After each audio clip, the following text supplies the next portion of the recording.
I invite us to tune in to the season as it is changing and progressing right now, because our bodies and our beings reflect the changes of the season where we're living, even when we don't realize that.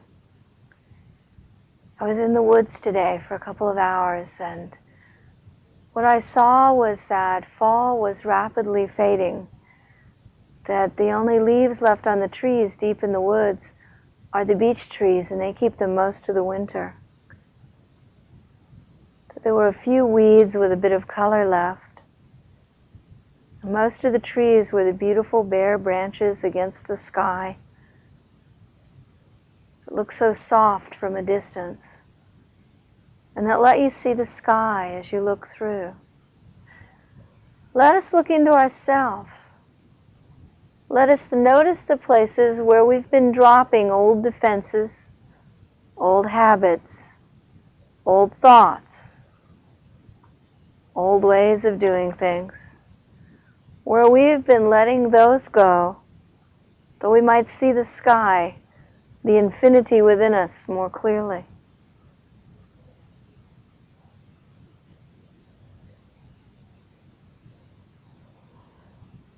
And let's be thankful to ourselves that we are doing this, for we all are. And some days it's easier to see the leaves we haven't been able to let go of than the ones we have. So let's be thankful for the ones we've been able to drop and been willing to drop. And notice what progress we've made. And then looking up through the branches to the sky, let us notice that we have sturdy branches.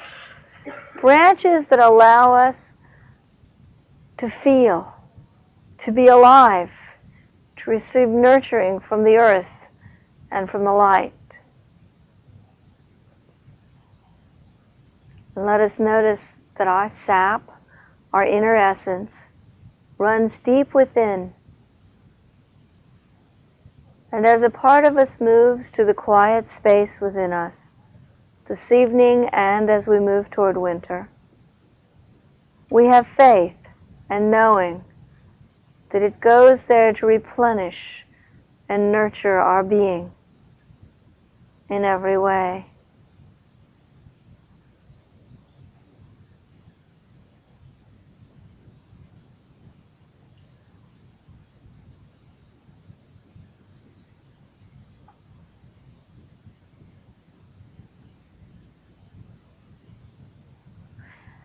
And let's notice within us the many seeds. They're not ready to be planted. It's not springtime. But the seed pods are there, and they're bursting open, some of them, and others are staying closed until the time is different than now. But there's so much within us ready to grow anew, ready to expand, ready to create. We may not know what it all is yet, but we don't have to. Just knowing the seeds are there is really important, because then we can trust our own process. And sometimes when we're changing, we look back at something that's been and we regret for a minute, or we worry for a minute, or we feel unsure, insecure. That's natural. We've just been ablaze with the glory of autumn, and then we've been letting go, and things are going to feel new and different.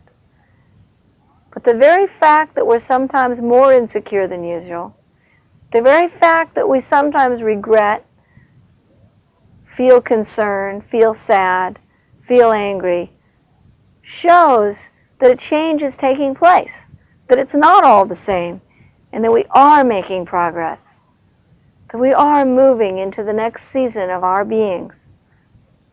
And again, we can be thankful rather than critical. And so it is. Thank you, Mother, Father, God, for your presence in us, in our lives, in all that is. Thank you for so much that we often forget how much beauty and how many miracles there are.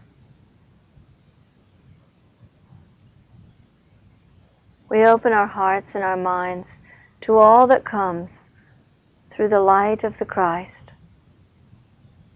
the light of all that is light, of all that is love and wisdom and power, and all beings of that white light. We're thankful for the presence of the divine beings, of the nature spirit beings, for all the help we receive, known and unknown, seen and unseen. Thankful for each other.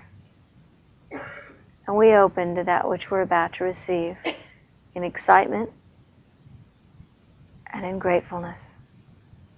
Thank you, God. Amen.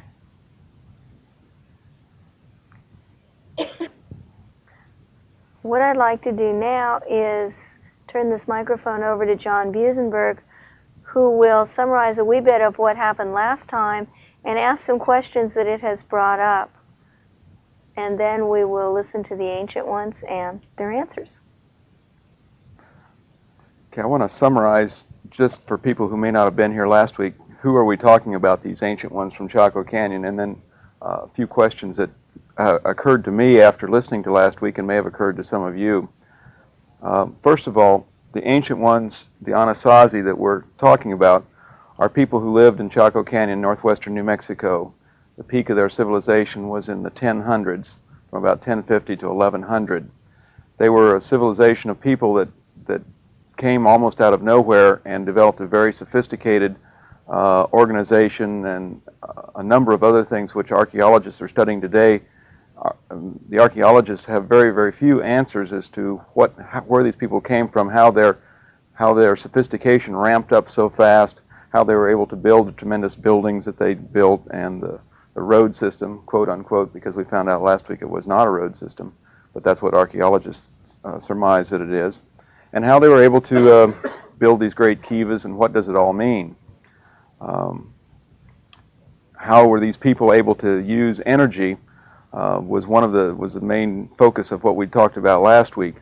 And we learned, for example, that the roads are not really roads at all, but they are ways of focusing the energy into certain areas, and that the kivas, which are there in profusion in Chaco Canyon, are used as receptors of energy. They're also used as ceremonial places, which the archaeologists have surmised that's their only use, but they're much more than that. And why these are there was relayed to us in the information that these people came to Chaco from the Pleiadians, and they incarnated in people living in that location and built this great civilization for the purpose of changing the energy in the earth, for changing particularly the masculine energy. The earth was overbalanced on the masculine side, changing it more towards the feminine side. And that's what these structures were all about. That's what these people were here for. That was their mission. And one of the things that I wondered is what this energy that they spoke of last week that these people were able to use and to focus on this area and to ground at Chaco Canyon, which is evidently a very sensitive place. They referred to it as one of the chakras of the world. What is this energy, the same type of energy that they were talking about that we can use ourselves, or what type of energy were they referring to, and where did it come from? And how did the roads that they had there, or the radials, as I refer to them, which act as antennae or foci, how did they focus this energy onto these kivas, and what was that all about? How did that work? And were the Pleiadians who came to do this at Chaco, were they doing this in another location in other parts of the world at the same time or at different times? And do we know of other so-called ruins that are left over from other operations which are similar to the one at Chaco? And then they led us on they described to us a way of of how we can know whether we're receiving energy. I didn't really fully understand the explanation. We were told for the next 90 days, notice, I think that was the word that was used, notice when you're receiving energy and when you're putting out energy. Well, that's all well and good, but if you don't really know when you're receiving energy and when you're putting it out, maybe they can give us some help in that regard. I felt a little bit unsure of that after we finished last week. And then what is masculine energy and what is feminine energy? I mean, that was referred to several times, and maybe we might be able to get some help on that. So those were some of the questions that I had, and just a brief overview of what we did last week.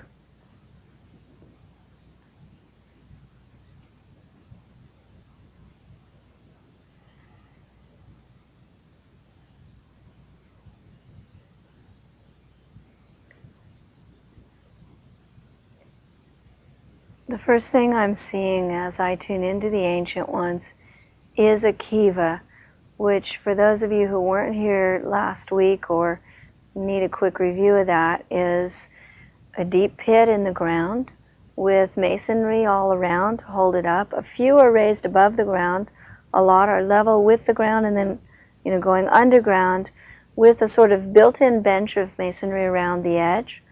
A fire pit in the middle, and then some other structures in the middle. Archaeologists have not yet explained, nor have the Ancient Ones told us about them yet. And I'm being taken there, and it's as if we're all being taken there. I feel like we're all sitting around in a circle around this built-in sort of bench around the edge. And it's a very big Kiva. It holds us all.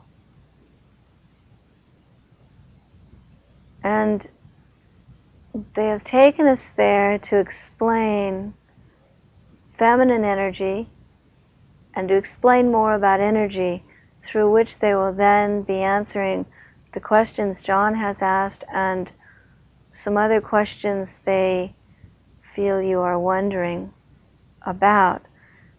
They say that there's too many answers for all in 1 week, but they will give us more understanding than last week. We are in the Kiva because it represents the feminine energy. It represents it because it is a vacancy, so to speak. It is a hole in the ground. It is a space created. Feminine energy is the energy of space to be filled, the energy of invitation, the energy of receptivity, the energy of the womb. Nothing can be born that's sort of sitting on the shelf or sitting out on the table. It needs to have a place in which to grow, a receptive space in which to grow. And what they're saying with this is we each need this, that in order to grow, to develop, to progress, to manifest what we want in our lives, even to just be balanced enough to be happy, we need an internal Kiva, so to speak. We need a place within and places without, in places in the world, in which we can nurture our fetuses, the places in us that are still new and growing, places in us that are still developing, the places that feel tender, the places that aren't quite ready for the great big world and need a protective place to be. Another thing about feminine energy is it's represented by darkness. This is true not only in these teachings of these ancient ones, but the ancient ones of China and of the Far East. Speaking of the yin and the yang, the yin is darkness, is the space, is the void. The same is true in every teaching of every major religion, that there is space, darkness, night the energy of the feminine. Now, what does this mean? What this means is a time in which there is rest, repose, meditation, silence. If we only had daytime, people become very fidgety, very emotionally disturbed, very anxious, unpeaceful, lack of peace. There's a difficulty on this planet during the long, long days of summer in the far, far north and in the far, far south. It is extremely difficult for these people who have 23 hours of daylight. Likewise, the same when they have 23 hours of darkness. Because the balance is needed. What we need to remember hasn't to do with the amount of light and dark outside where we live in the world, but what I am being told is we need to remember to create inside of ourselves a place to go, a Kiva within. Now, what they are saying about this is it means several things. For those of us who tend to carry other people's energies around in us, for example, in our mind we're carrying on conversations with someone, we're feeling whether they would approve or disapprove of what we're doing, we're feeling their energy there giving us instructions or compliments or insults or whatever. For those of us who tend to carry the energy of others through worry and concern or through sort of keeping them in consciousness all the time, we are not creating that space. We are not creating that Kiva, that darkness. We're still busy keeping energy going. And that what we need to learn to do for our own balance is to create an internal Kiva in which we can go into the silence and not be afraid of loneliness. Go into the silence to be alone, and out of that aloneness to find that we are infinitely connected with all that is. But the ancient ones are saying that if we don't go into that space within, if we're really within that space within, no one else is there, we won't find our eternal connection with everything. They're saying that what we frequently do, not every one of you do this, but that many of us do, is to keep energy of others with us inside of us. We may do it by being angry and staying angry at others. We may do it by feeling close and loving with others. We may do it by worrying about them. There are lots of ways we keep their energy there, all through the emotions. But in so doing, what we're doing is running from ourselves. And in running from ourselves, we never find the infinite connection. So we get more and more desperate to keep that energy of others in our energy, and thereby close ourselves off to the permanence of knowing that our energy is connected with everyone and everything. So it's again paradox that we need to go into the seeming space of nothingness to find out that everything's there, but not everything there in the way that crowds us. When we hold energies to us, whether it's a habit or a dream or a fantasy or a person, we begin to crowd out our own energy. We begin to make it so there is no Kiva inside. When we create the space of the Kiva and find that we're connected with all, there's no crowding. There's the wonderful reassurance that you can't be without love. It's impossible. But no crowding. They're going to tie this all in a minute to Rhodes and Chaco and big Kivas, but they want us to start where we are and move out this time. Last time they did it the other way around. And I just repeat, I'm like taking on this trip and I'm just repeating what I'm seeing. I'm excited about what I'm seeing, but I'm just repeating what I'm seeing.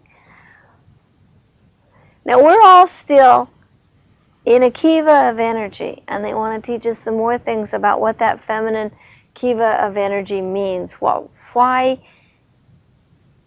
is it a hole in the ground? Because the earth itself And this is not apparently being understood by us or by most people now. And yet there is a return to it, and they want us to be part of the return to it. The earth itself is an energy. Yes, it's a whole combination of energies, but it's also an energy in itself. It is like a giant womb. It is an energy of nurturance. Plant a seed in the soil, given any kind of conditions that are possible for that seed to grow, it will, because of the nurturance of the earth. The earth has nurtured us ever since there were people. The earth has nurtured us since long before what we know of when there were people. It goes much further back. This earth energy is the feminine, the mother energy.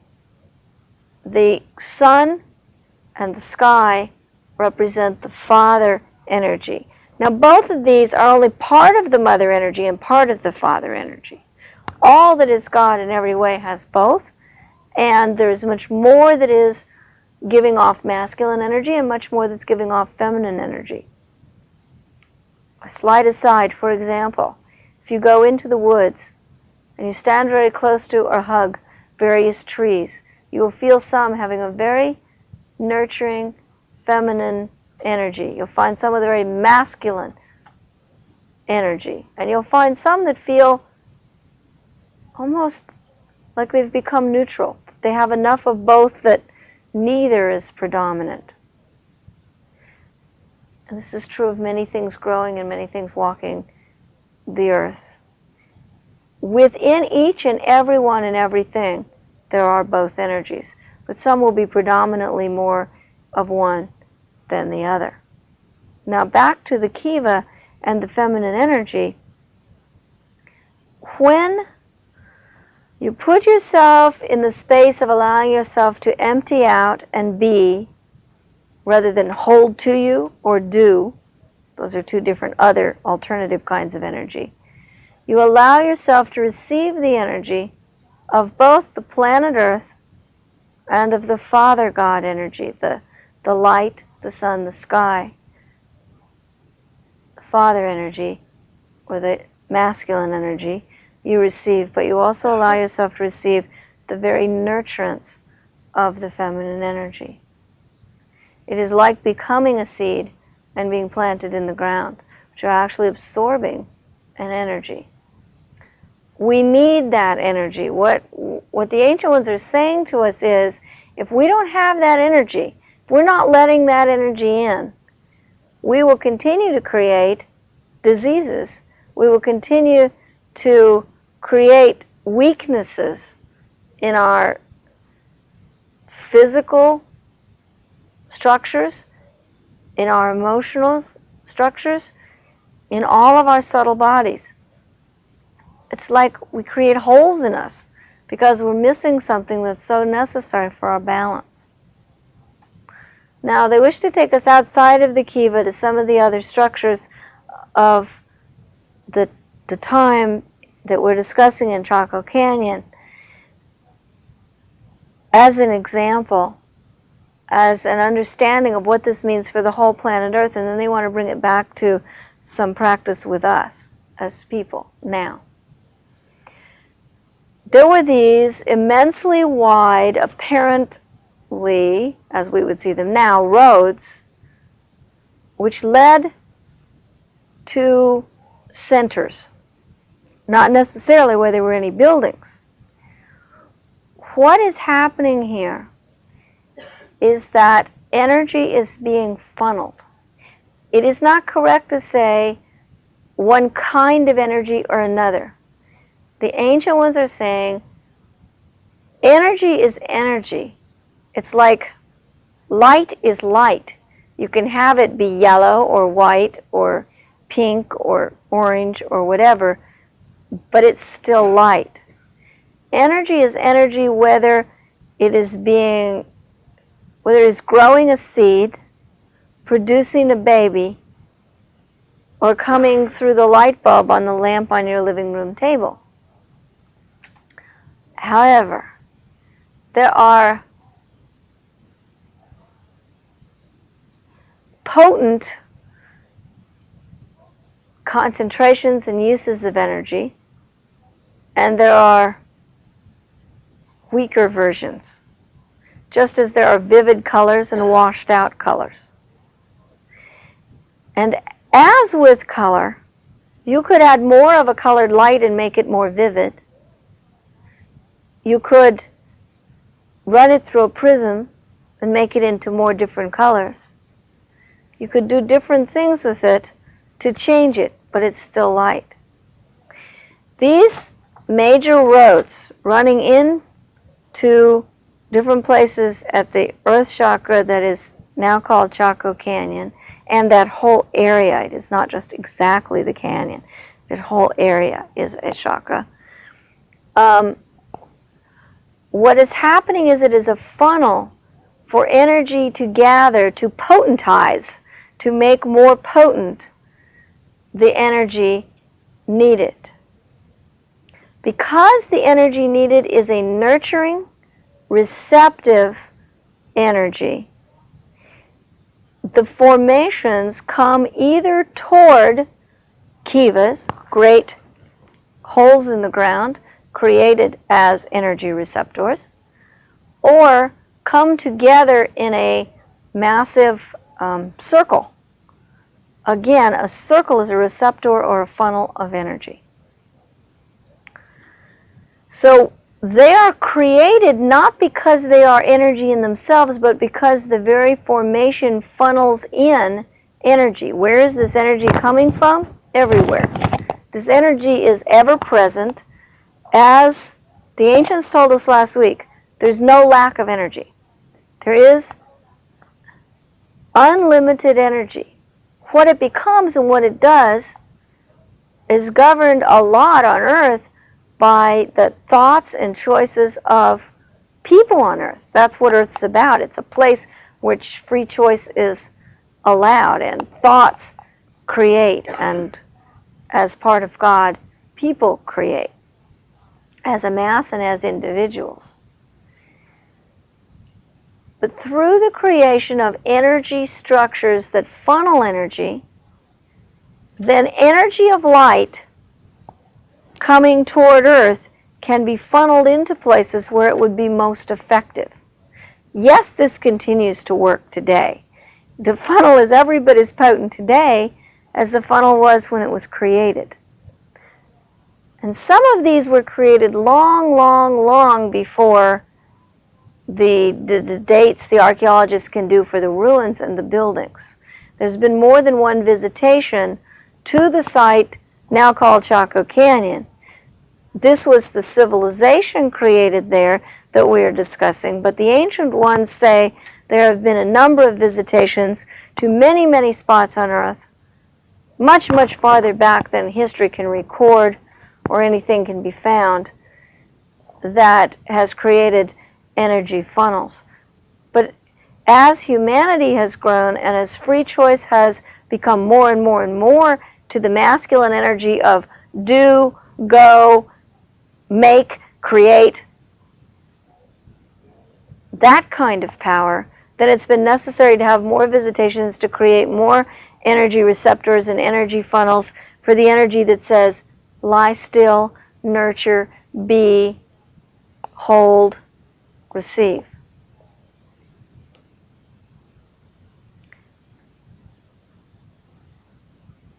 The Kivas were used, some of the Kivas were used for spiritual times, many times during each day, night, morning, and in between, to consciously help the people become receptors on a minute-to-minute daily basis. And to learn to allow the energy to fill them so fully that many things that are not thought possible today or are thought to be miracles were how one did things. Now,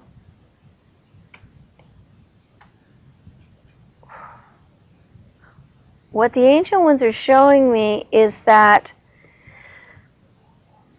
the people who were already on the earth as what we would call Native Americans living in the villages around there did not have all these abilities, did not have all this knowledge. When those who came in from the Pleiades came to be born as babies to some of these villagers before they began the settlement in Chaco Canyon, and when they grew then to the age they began the settlement, they remembered as soul memory, as part of their being, how to do many, many things. They also had help.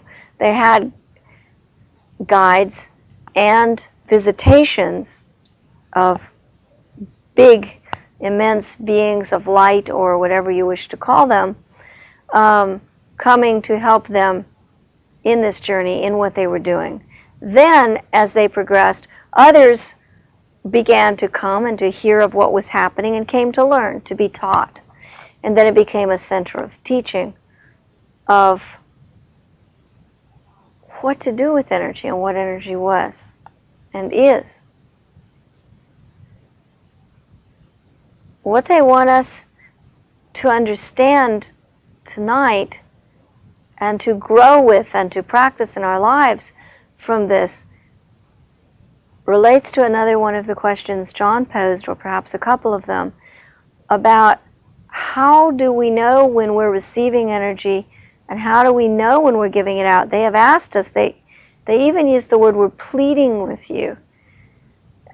These are immense beings of light, and they're pleading with us because they say it's vital that we do this now. To notice for 90 days, to observe our own energy and what we're doing with energy. They're very, very willing to give us as much help and detail as we can take in. And so they tell us the following. To begin with, note the following things to ask yourself, am I taking in energy right now, or am I giving it out? The first is, notice your body, particularly, in many of you, the solar plexus. Some, however, you will notice that when you're giving out energy, you feel it more up in the area of the third eye or the eyeballs, or even the jaw muscle, all the way through that midsection of the head, so to speak. And for some of you, you may notice it from the throat, a real feeling of the throat bulging. But it will feel like something's either bulging or tight when you're putting out energy. We are to learn to put out energy without that kind of effort, but we're a long way from that. So to start with, we're to just notice when we're efforting.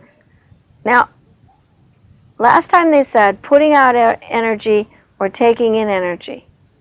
And what they found is that many of us were a little unsure when we reached those sort of shady areas like, well, I'm sitting and thinking about something. Which is that? Or, what if I'm trying to meditate, but I haven't really gotten into that deep space today? Which is that? And that's because we were trying to do it from our heads. We were trying to figure it all out in our heads. And what they're saying is our bodies are one of our biggest signals, again, receptors, that can tell us. So if we feel tension in any of the areas mentioned, if we feel ourselves efforting in one of those areas of the body, and for a few people it may be the muscles of the seat of the buttocks is another place they may effort to put out energy.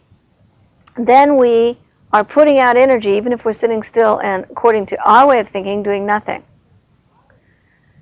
If, on the other hand, those areas feel relaxed, there must be better words, quieted, peaceful, okay, then we are allowing energy to come in.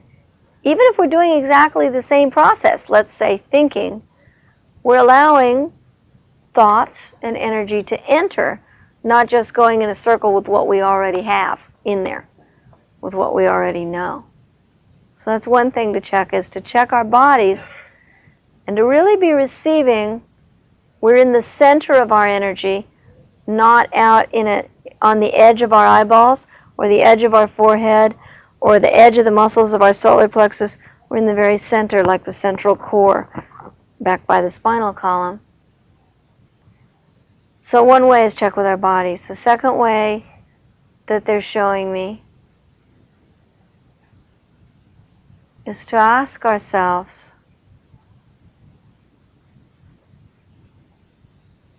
am I feeling like I have to do this? Am I feeling like this is my project? This is my responsibility? Am I feeling alone in that?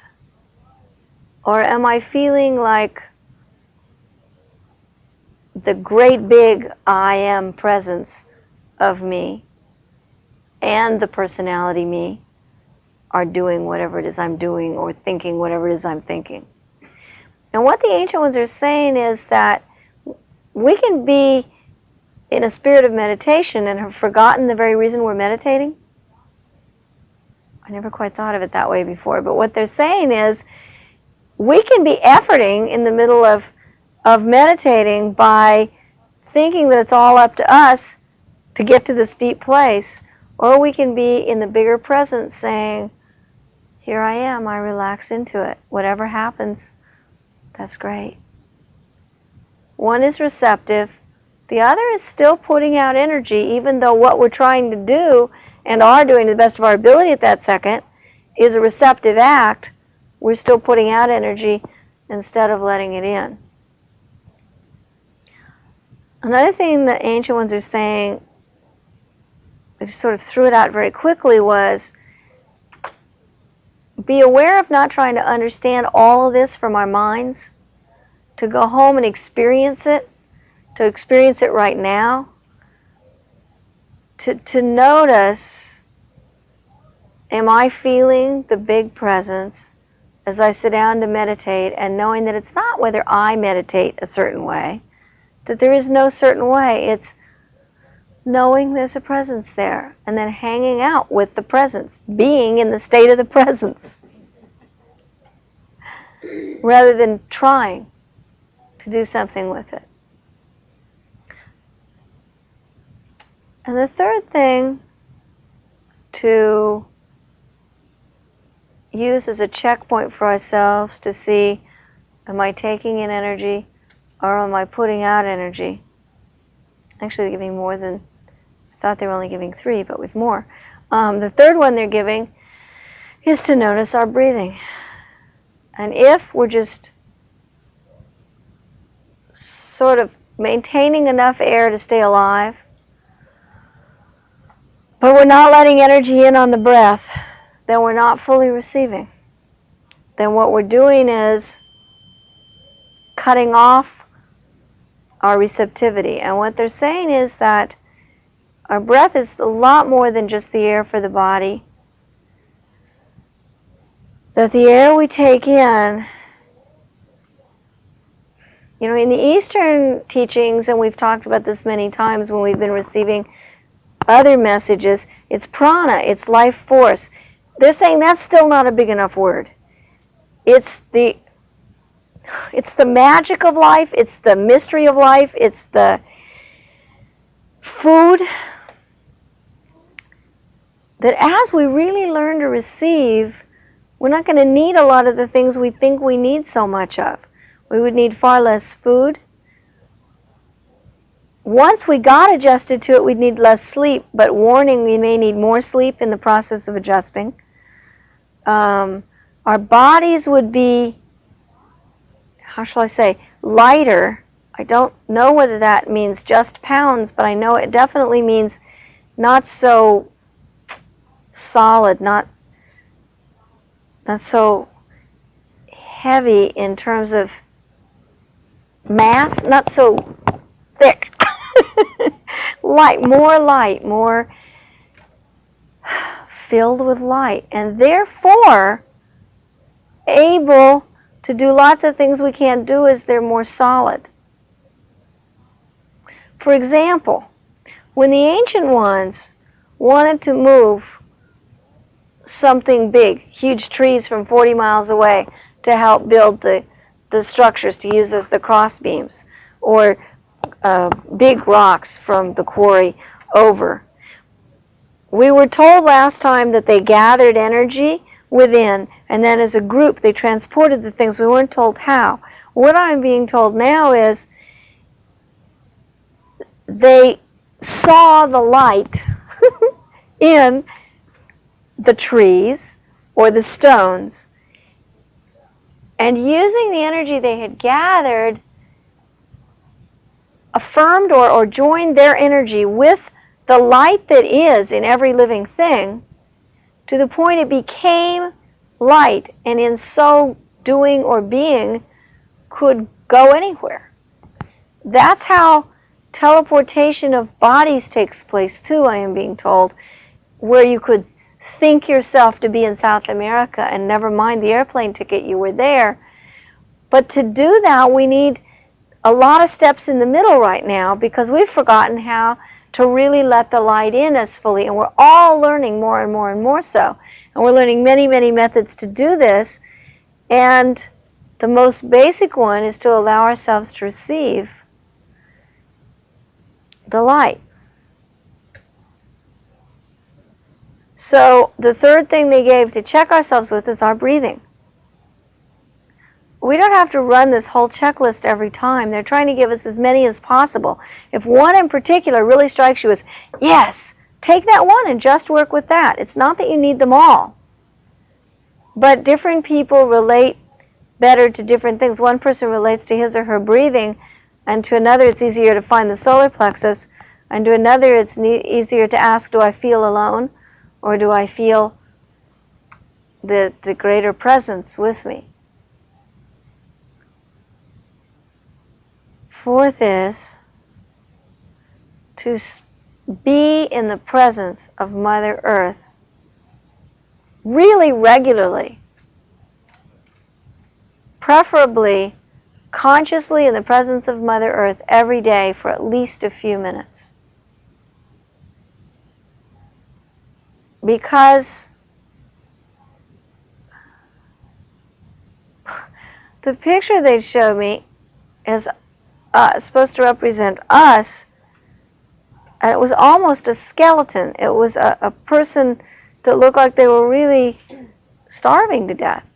And what they're saying is, they showed this person lying on the bench that's the circle around the Kiva, the built-in masonry stone bench that you sit on at the bottom of the Kiva. And this person was lying on it, hungry. And what they're saying is, we're living on planet Earth, and we're not letting in very much of the Earth energy. Now, there are those in this room, I'm sure, that are an exception, but they're saying most of us really aren't. And that our society has insulated us from it even further, to everything from the way we build our homes to the way we live our lives, etc. To spend more time consciously taking in the earth. And when you walk outside, taking in the air and the light, the outdoor light is a representative of the white light. Sunlight is a representative, is a part of the white light.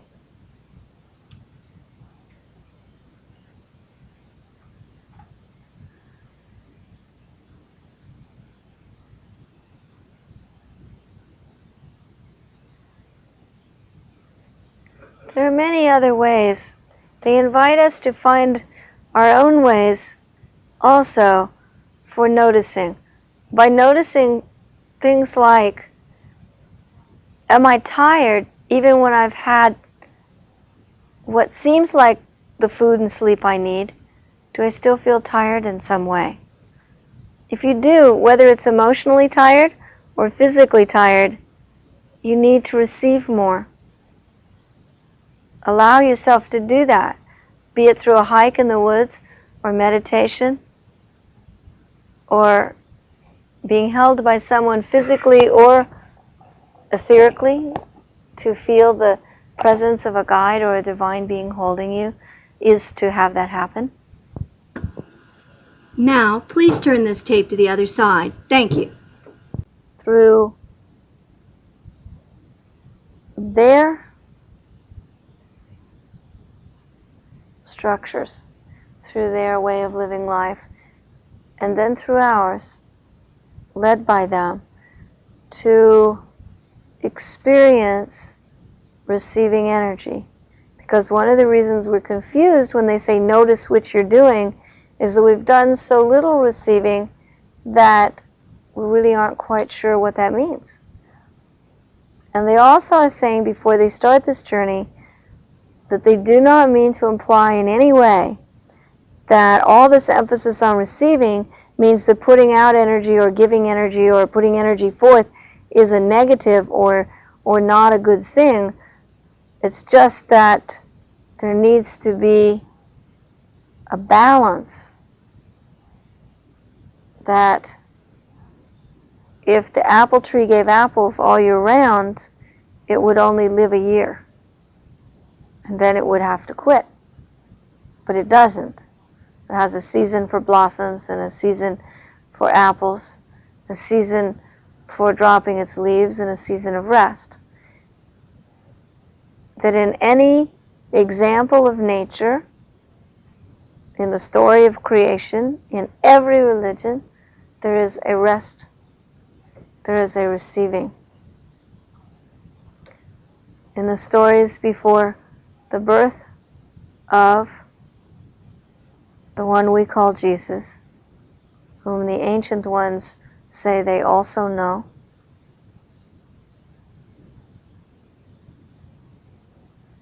the story tells us of each person involved having a time of receiving before the time of birth and the time of raising the child. Receiving Joseph through dreams, Mary through the visitation,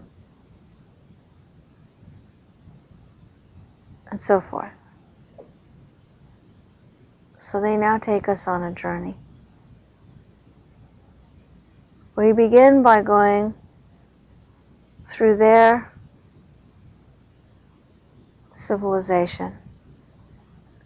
And it is early, early morning. And we rise from our mat on the floor. And before doing anything, before putting on any garments, before washing, before doing anything,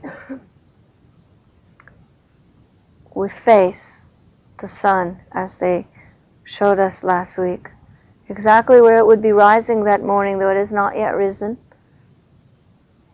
And we are profoundly thankful, deeply thankful, that this light comes to us again this day, that this light fills us, energizes us, brings us warmth, brings us all that we need, that this light maintains our mother, the planet, and ourselves. And that this light fills all the animals, all the plants, the very ground on which we walk, and ourselves. And we know this light to be God's light. And we're so grateful, tears fill our eyes, that we're privileged to know this light another day. And we sing a chant.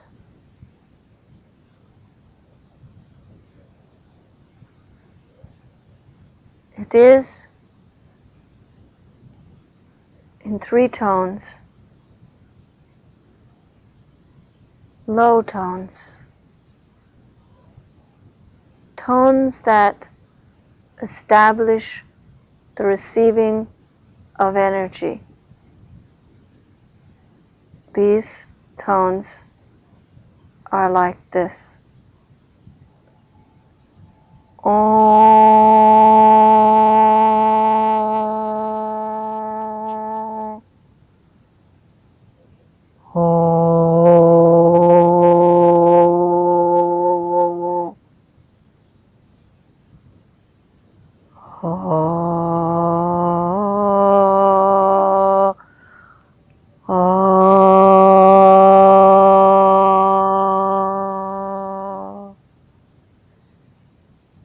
each person's voice has a different vibrancy. But these tones, the first with the nasal pharynx nearly closed, the next two with the throat quite open, resonate deep within the being. It is not the note. There is no note.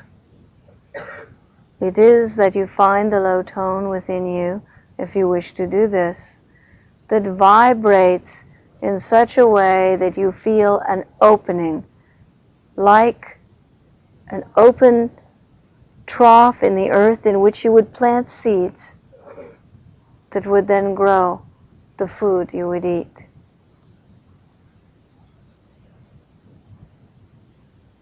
The words to the chant mean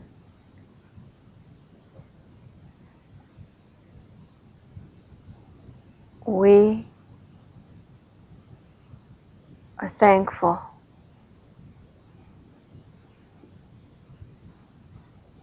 We welcome.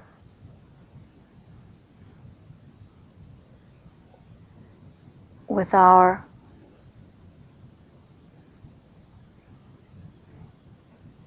whole being,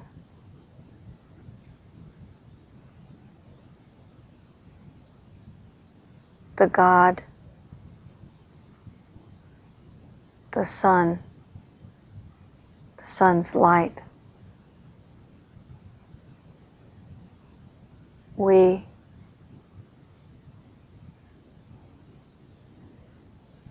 go forth to make ourselves worthy of this gift.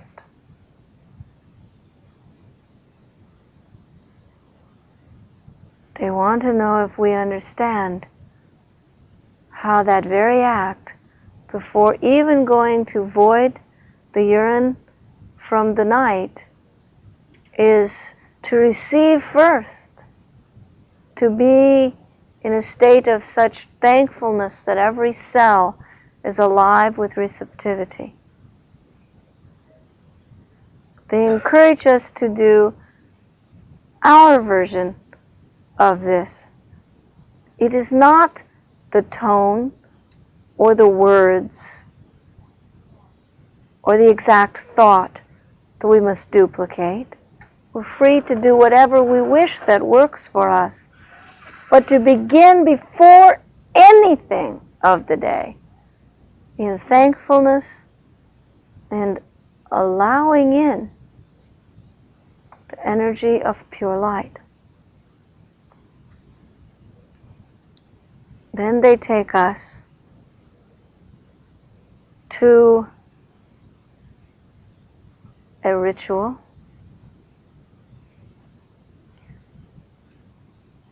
There is I think it's a pot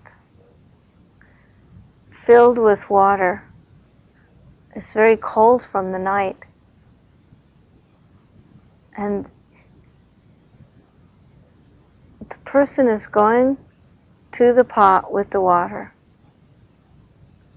and placing the hands together, palms together, dipping the palms, dipping the two hands pressed together into the water, bringing them up without opening the palms, and the water sort of runs off down the arms, down the elbows. This is to symbolize the giving of the first water to other than oneself. Water is very, very precious, and water is very cleansing. And so it is to symbolize, I do not desire to own the water, I do not possess it, I do not immediately use it for my person, but I put my hands in and I dip the fingertips down, both palms pressed slightly together, into the water, Then they bring it back up, straight up, out of the water, and above the heads, letting the water run down. And this is to give the first of the water to the Mother Earth, as returning the water to the Mother Earth as thank you, and also as saying, I give to that which supplies me first. Then reaching into the water with the palms open and cupped to take a small bit, the first of which is sipped, the rest of which is put on the face and all over the top of the head, just a few drops of water. This is done by each, from tiny child to ancient person.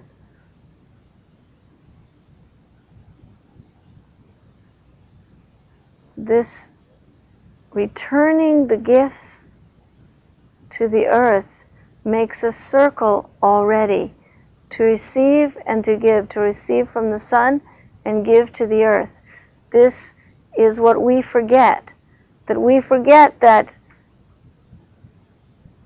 we need to give back to that which has given to us, and the belief that the ancient ones are expressing is that during the night one has received from the earth, and so as the day comes, one begins to receive also from the light, then one gives to the earth in thankfulness for the night and for all that earth has given in the day and in the night. This isn't just a ritual, this isn't just a ceremony. This is from the deepest, deepest part of the being, that the entire being responds. The ancient ones cannot get us all the way through a day tonight, and there is much to teach us and much for us to learn from. And what they are saying is that I am to stop at this point now, that next time they will continue right here where they left off, and they will be glad to answer any questions they didn't finish from tonight.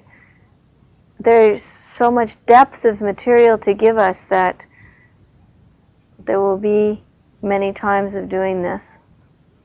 And for us, each in our own way, not to worry what the words were or the exact tone was, but to do that which puts us in a receptive and thankful state, and that which returns energy of love to the earth as part of our giving and receiving, and to spend time with the energy of the earth, and to notice what our bodies are doing, and to begin to become aware of when our energies are putting out and when they're allowing that to something to enter, which is not the same as feeling desperate and sucking energy, taking it, demanding it, but instead it's allowing it to enter. They say that if we don't understand it all in a week, it's okay. And that all of us can have their energy and their help anytime, any day, all the time. It doesn't take me, Donna. Ask and the help is yours. And it's not just the help of those who came from the Pleiades to do this civilization, because all is one. These same beings and many, many, many others like them have many times throughout the history of the planet gone to places, whether it's Peru, China, Egypt, England, and so forth, Scotland, Ireland. They're showing me so many I can't even tell where they all are. They have gone many, many times to major places that are important to the Earth's balance. Australia is being shown. And have done that which is needed to balance the Earth, and have taught people in those areas. And all the teachings are one. All of the truth teachings agree. And so they're saying, don't worship us. Don't think somebody has the answer. Don't think it has to come through particular channels. It doesn't. They're helping us in this way by giving us what they can share with us, but they're saying every one of us has this knowledge within too, and as we go through practicing these things, to allow that knowledge within to guide us and to lead us. If something feels right, we're doing it. If it doesn't feel right, try it all different ways until it does. There's not a right and a wrong way. Listen to the feel within. And they say thank you. And they are closing with a picture of all of us in the Kiva again. And in the picture we're holding hands. So even while they're closing, let's do that. We're holding hands. And we're knowing the oneness that links us all. We're knowing that we are in the womb of an earth that nurtures and loves us, deeply, deeply loves and nurtures us, unconditionally loves us, always has. And then we feel around us in this Kiva the spirits of all those who've gone before and aren't in body, and all the times we've gone before. We feel ancientness of truth, and the peacefulness of knowing that there is a divine balance always being established, and that we're helping with that, and that it's establishing within us as well.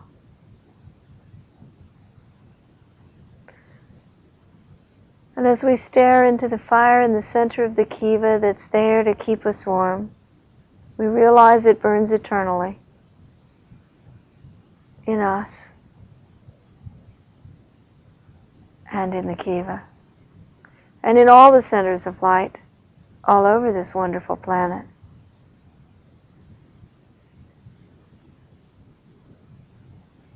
And we deepen our breathing, allowing more and more and more of the light to permeate our every cell.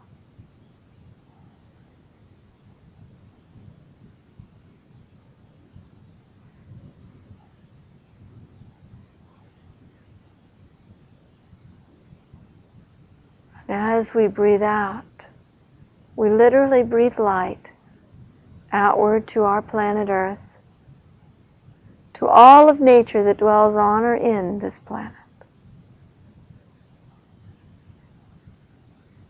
Breathing in the light, breathing it into our planet and all of nature. Feeling our oneness with all of the spirits of nature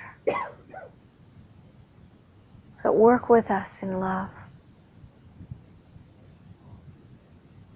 Feeling the presence of immense beings of light.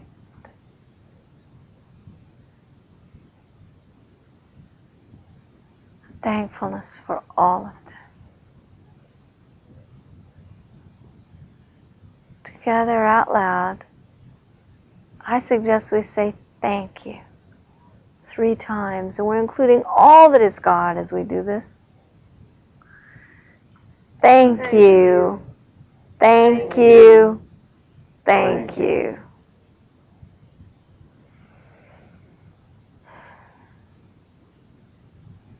Thank you, Ancient Ones. Amen. And thank you to the Ancient One in every one of us.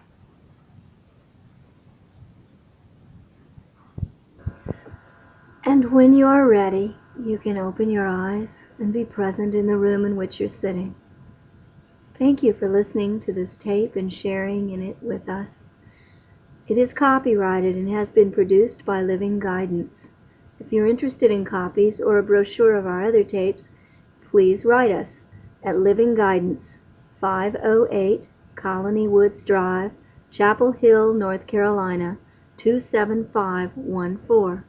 If you're interested in joining us, come any Thursday evening, with the exception of Thanksgiving or the Thursday before and after Christmas of 1988, and join us at the above address at 8 p.m. Thank you.